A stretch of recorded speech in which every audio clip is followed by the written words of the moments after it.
নমস্কার বন্ধুরা, শুভ দুপুর। তো দুপুরই হয়ে গেছে, 12টার বেশি বেজে গেছে। তো রান্না বসিয়ে দিয়েছি। তো আজকে রান্না হবে খিচুড়ি।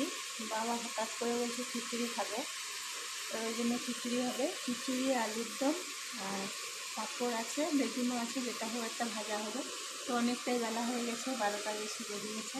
তো আমি এই পাশে সব গুছিয়ে নিয়ে বসিয়ে দিয়েছি রান্না। তো খিচুড়িটা আমাদের হবে মানে আতপ চালের নয়, এমনি সেদ্ধ চালেরই, মুগের ডাল দিয়ে, বাসমতি চাল। বাসমতি চাল একটু সেদ্ধ হচ্ছে। আর এই পাশে দেখো সবজি বসিয়ে দিয়েছি, সবজিটাকে মানে খিচুড়িতে দেবো। আর এই যে আলু কেটে নিয়েছি, আলুর দম হবে। আর ডাল ভেজে নিয়েছি, ডালটা পরে দেবো। দেখো মুগ ডাল, অনেকটাই মুগ ডাল ভেজে নিয়েছি।